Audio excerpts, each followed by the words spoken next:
నమస్తే శ్రీమాత్రే నమః శ్రీ కృష్ణాయ నమః.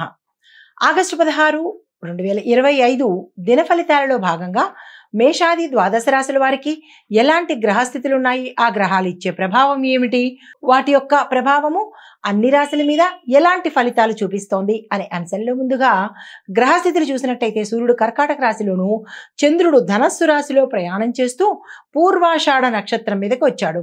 కుజుడు కర్కాటకంలోను, బుధుడు సింహరాశిలో వక్రగతిలో సంచారం చేస్తూ బృహస్పతి మిథున రాశిలోను, శని భగవానుడు కుంభరాశిలో వక్రగతిలో సంచారం చేస్తున్నాడు. రాహు మేషంలోను, కేతు తులాలో సంచారం చేస్తున్నారు.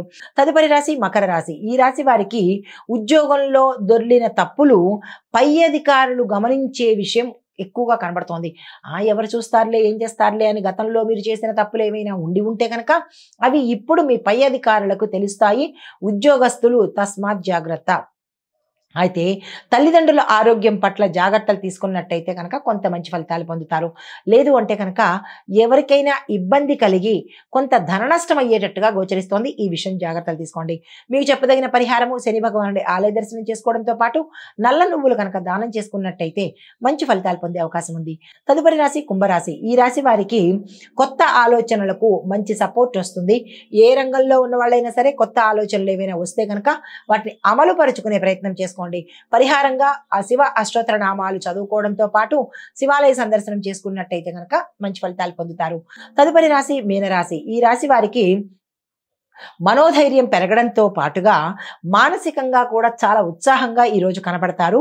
అప్పుల వ్యవహారాల విషయంలో మాత్రము, ధనాన్ని ఇచ్చే విషయంలో మాత్రము, ధనాన్ని పెట్టుబడులు పెట్టడంలో విషయంలో మాత్రము చాలా జాగ్రత్తలు తీసుకోండి.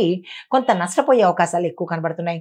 అయితే మీకు చెప్పదగిన పరిహారము దత్తాత్రేయ స్తోత్ర పారాయణ చేసుకోవడంతో పాటు స్వామివారి ఆలయం కనుక దగ్గరలో ఉన్నట్టయితే వెళ్ళి దర్శనం చేసుకుని మీ పేరిట పూజ చేయించుకున్నట్టయితే కొంత మంచి ఫలితాలు పొందే అవకాశం కనబడుతోంది.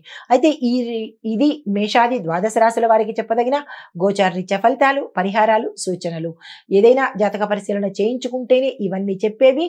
గోచార రీత్యా చెప్పదగిన పరిహారాలే కానీ వ్యక్తిగత జాతక పరిశీలన అయితే కాదు. ఆ విషయం గమనించుకోవాలి. నమస్తే.